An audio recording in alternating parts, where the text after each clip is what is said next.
Assalamu alaikum, my brothers. Today we're making a prediction video on UFC 326, Max Holloway versus Charles Oliveira 2. My name is Omar, and I'm joined by Luca and Landon. Yo, what's good? And without further ado, let's just get right into it. Luke Fernandez versus Rodolfo Bellato. Luke Fernandez, is this his first fight in the UFC? Yeah, it's his debut. He's undefeated, 6-0, coming off a win against a guy named Rafael Pergentino, where he knocked him out in the Dana White Contender Series. So this is another instance of one of those Contender Series guys, getting their debut against, a win-loss fighter. Who are you leaning with? I'm going with Fernandez. He doesn't have too many fights, but I could definitely see him getting a win. I'm going to have to agree with you, too. I have not watched much of him, or I haven't watched any of him at all, but apparently he's a good striker. He has a lot of knockdowns. So I think this is like one of those cases where the Contender Series guy goes off and wins his first fight in style. Yeah, I agree. Bellato, weird finish he had against Paul Craig. Hasn't really done anything in the UFC of note outside of that. He didn't look very impressive in that fight before that moment. So I'm going to go with Luke Fernandez here, coming off of an impressive win in the Contender Series. Yeah, that Paul Craig fight was really weird. It kind of looked like he was seeing ghosts for a second there. Yeah, a lot of people thought he was faking it just by his reaction. It was really weird. I'm not really sure what happened there, but hopefully this fight doesn't end like that. Sumudaerji, I don't know how to say that, versus Jesus Aguilar. This is kind of like a striker versus grappler match. Sumudaerji, he's the striker. He's pretty dangerous, but he's kind of a decision merchant. I think he only has 1 KO. I would say that too, but he's coming up on a win. He's on a win streak. Yeah, a couple of wins against Mitch Raposo and Kevin Borges, who's fighting tonight on the card. I think Sumudaerji wins. I don't rate Jesus Aguilar too much. I don't think there's that much there with him. I know he's coming off a win, but who was it really against? Like, he just seems like a win-loss guy. Yeah, that's my take. I'm also going to go Sumudaerji. He's a little boring at times, but I think that he's just a winning fighter. He's got 2 fights in a row that he's won. He looked impressive recently, and I think he's got some potential. So I'm going to take him here. Cody Durden versus... Oh, man. Some big names on this card. Oh, yeah. It's stacked. I don't even want to attempt that. I'm going to say his last name, We're going to call him NT. NT, yeah, that's good. He's the favorite. He only Cody has 1 Durden loss. is awful. And I see that there's like a Mongolian guy.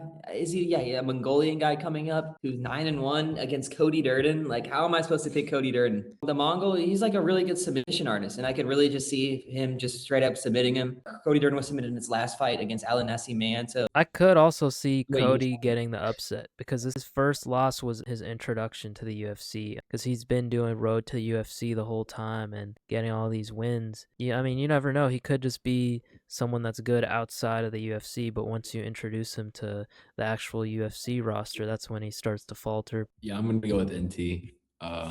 Durden, I don't think is very good. And this, I've never seen NT fight before, but I mean, just looking at the resume, I think that he's a better guy, to be quite honest. And I think a lot of people from that region of the world also are just, they have an advantage, I think, in mentality sometimes. And Cody Durden has looked weak in the octagon, doesn't handle adversity well. So I think that's something that could come into play for this one.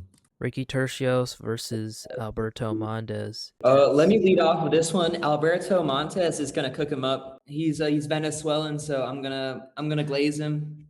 He's one of my favorite UFC fighters, and he's making his debut. And this is gonna be the beginning of his title run. He is going to blow past his division. Ricky Turcios sucks. He got cooked by Raul Rosas. I mean, not a bad loss, but yeah, he's one of those fighters that they just feed him. I believe he's like 2-3 in the UFC, coming off like a couple losses in a row, especially a bad loss to Fernando Sopaj. I know he's not terrible, but Montes, I have Montes. Yeah, Ricky's just the guy that they feed to new guys or to up-and-comers like Raul Rosas Jr. They also gave Ayman Zahabi to him. I think this fight is kind of tailor-made for Montes to start off his UFC debut. Pretty much the same reasons. Montes, Turcios is not very good. He's, like you say, he's kind of somebody you feed to a prospect that you want to test out. He's not super high level, but he's dangerous enough to make it competitive if that guy's not ready. So I think we'll learn a lot about Montes here, but I'm going to take him to win. I'm really excited to see his debut. Cody Garbrandt versus Zhao Long. I think this is going to be Cody's, maybe one of his last fights. I just think he doesn't have it anymore. Coming off of a loss to Raoni Barcelos. He's coming off a couple losses, but Yeah. Personally, I think the former champ has got this. I watched Xiao Long's last fight against Su Yang Yu, who's a really good prospect in his mind, and yeah, he got outclassed. The matchmaking to me doesn't really make sense. This feels like something they do on like a China card, but for 326, I don't know. I'm gonna go with Cody. I think the former champ gets back on the win column, and hey, respect to him for being active. Yeah, this one is interesting because I could really see it go either way. Either we see a really bad loss from Cody where you just, I mean, we've known this for a while, but you kind of know he's just done when he's losing to guys like this. But I also could easily see that this is a bounce back moment for Cody where, maybe the matchmakers are underrating him a little bit in terms of the skill level that he needs in a fight. I'm going to go with Long, but I would not be shocked if Cody pulls this out, kind of gets back on track, shows that he can still fight better guys than the ones they're giving him. Gregory Rodrigues versus Bruno Ferreira. Banger. This is actually their second fight. They've already fought before. I mean, these are two Brazilians with a lot of momentum going at it. Two power punchers. If you want to look at who's fought more quality of opponents, it's Rodrigues. And just for that, it feels like he's on a tear right now, especially that knockout against Hermanson. If you saw that was pretty brutal. A win against Kopylov, it hasn't aged great, but yeah, I'm going to take Gregory. I like Brunno a lot, but I think this is a big step in competition. Brunno can be pretty unorthodox at times, but I really don't think he's going to pressure any submissions on Gregory. I got Gregory by knockout in the second or third round. I just think if you look at the past, I really wouldn't want to go against the past. Bruno Ferreira knocked out Gregory Rodrigues in round 1, 4 minutes into the fight. That was in 2023, so he's definitely advanced past that, but he's still a little chinny. He got knocked out by Jared Cannonier. You rarely see Jared Cannonier knocking people out like that. I just feel like Bruno Ferreira is going to find that chin again, maybe round 1 or 2. I'm going to go with Gregory on this one, I think. Like you said, it's hard to ignore the history there, but I also think RoboCop has gotten a lot better in the last 3 years, and we've seen that, especially recently with, how he did against Kopylov. I think that was a really impressive win at the time. Again, like Lucas said, Kopylov hasn't aged well, but I think he showed a lot. And Brunno hasn't got the quality of, win recently. He's got Marvin Vettori, but I don't think Marvin Vettori is very good. Not a bad win. Not a bad win. I'm a big Brunno guy. I just think this is a big step up in competition right now. I like both fighters. I think I'm going to trust Gregory a little bit more here, but I wouldn't be shocked if Brunno were to knock him out because, like Omar said, Gregory is very chinny, not a trustworthy chin at all. And we saw that against Cannonier. Drew Dober versus Michael Johnson. I'm taking Drew Dober. I'm taking Drew Dober too. Drew Dober, man. People forget about racially motivated Drew Dober, man. Every time he faces a black opponent, he destroys him. This is honestly the lock of the card. Drew Dober is going to beat him down in the first round. Yeah, somebody's getting knocked out.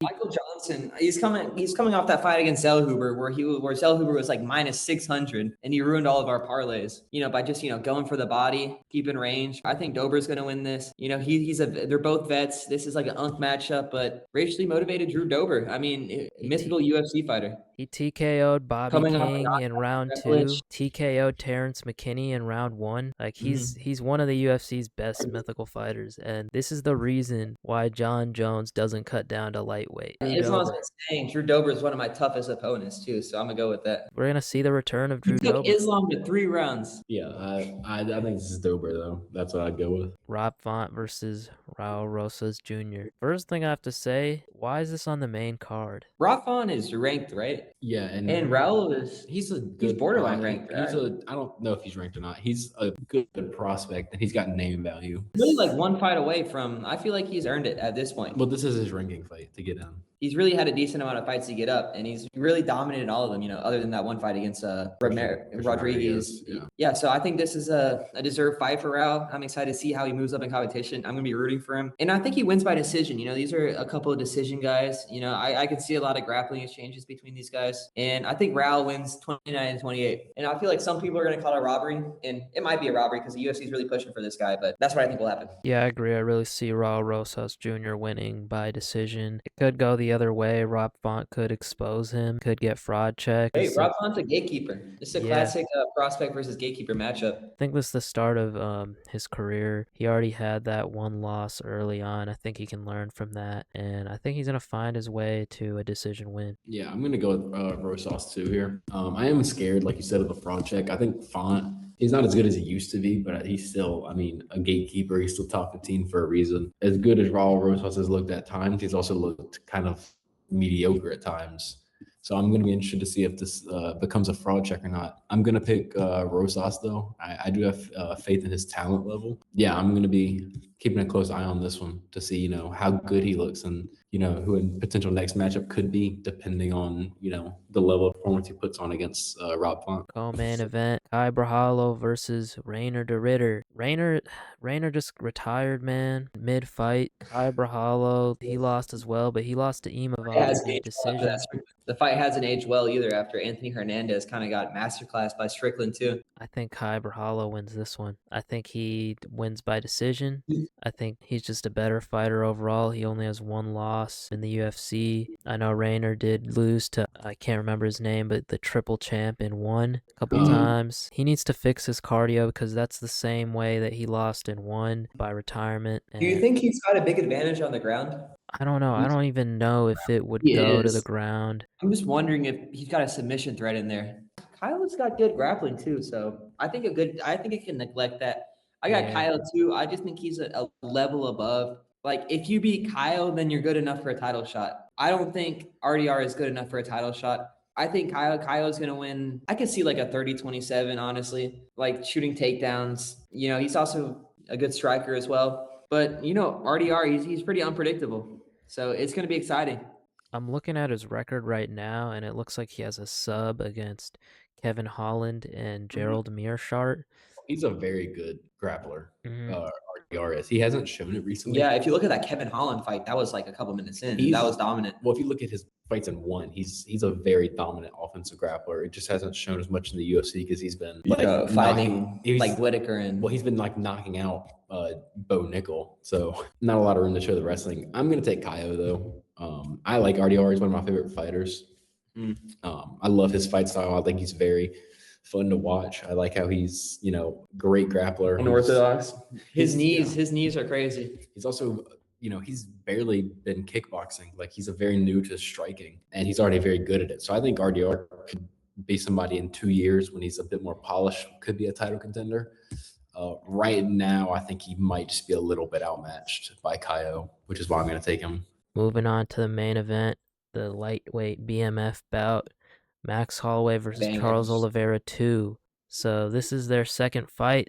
The first fight, it was kind of early on in both of their careers. They both weren't champs yet. Now this is kind of like past their primes in terms of their career. This is like past their career primes. We kind of saw Charles Oliveira wilt a little bit in their first fight. Back when he was still young, he joined the UFC at a really young age. So did Max Holloway. The first fight, and it was in featherweight as well. Charles was just like that guy that was known for wilting, known for like losing. Yeah, he was a win-loss fighter early on, but but I think he's gotten better, but he's still a little chinny. And I think that might be his downfall in this fight, because the only way he can win against Max Holloway is to like take him down and to use his grappling.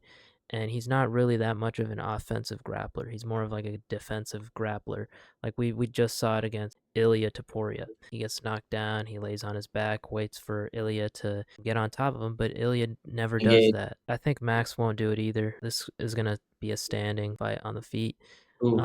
When it comes to that, I just think Max Holloway has the upper hand. He has a very strong chin, and he's like one of the best strikers in the UFC. So I have Max Holloway either by decision, or I could see it ending in knockout in the third round. Max has never fought a wrestler or a submission artist. He's got good takedown defense, but we're talking about Charles Oliveira. Well, that's like the biggest question of this fight. I was actually going to say, like, I thought about this for a long time. Me too.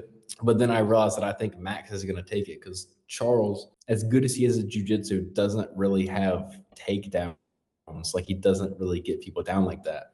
So you think it's going to be hard for Charles to take him down? I don't see Charles shooting a wrestling takedown. If this fight goes to the ground, it's going to be Charles knocking down Max, or Max knocking down Charles and getting into his guard. That's going to be hard to do for Charles. So I honestly think Max, weird to say, might pull his punches a little bit and like keep it on the feet the whole fight to not enter the guard, which is why I'm going to take him by decision. Probably like a 48-47, 49-46. I think he's just going to pepper him, stay at boxing range, not get into those wild clinch exchanges that Charles likes, and he's going to stay out of the jiu-jitsu, and I think he's just going to win.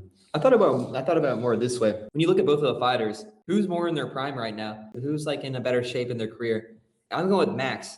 He's coming off that Ilia loss, but he's been unreal. Like his last several fights, he had a masterclass against Dustin, masterclass against Gaethje. He looks sharper than ever. Even the Ilya fight, he looked incredible in the Ilya fight for the first couple rounds. I just think Max Holloway is borderline. If Max wins this fight, you got to put him in the conversation with Arman to be like the second best lightweight, because he's really turned it up lately in his career. I'm not going to say, Charles is really good too, but he's been struggling a little more, than when he was on his title run. But when you look at his wins, like Michael Chandler, Mateusz Gamrot, well, when you look at Holloway's wins, like Dustin Poirier and Justin Gaethje, like I just think these guys are in different points of their career. And when you compare the chins, you got Max Holloway's chins versus Charles. And I think that's going to play because, both of the guys got good striking and they got power. Charles has sneaky power too, but not to the extent where I think he's going to knock out Max, because like who really does other than Ilya? My initial pick was Max, and I'm going to stick with that. And I actually think he gets a knockout in the 4th or 5th round.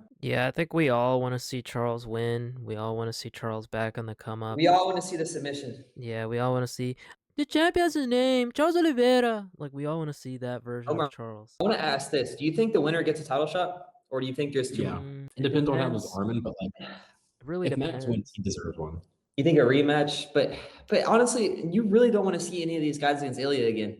I wouldn't mind Max against Ilya. Ilya might move up. Yeah, there's a good chance. There's like so many contenders in lightweight who deserve a title shot. So it really depends on how much the UFC hates Arman. I'm so glad this fight is happening. I've been wanting this fight for a minute now. I think it's a great BMF fight. These are two bad motherfuckers, and they're just gonna scrap, and it's gonna be a banger. Can you see this being like a sort of like a Justin Gaethje Charles fight, where it's like over in like a round, and they both just end up going really aggressive, or more like a Dustin Poirier Max fight where I think they go the distance? I think it'll lean more towards Dustin Max, just because I think Max is more prone to like taking fights into deep waters with his cardio and his like pressure. But I could see anything happening, honestly. Yeah, this is guaranteed to be the fight of the night. 100%. Oh yeah. But yeah, let us know what you guys think. Yeah, that's it. See you later. See ya. Bye.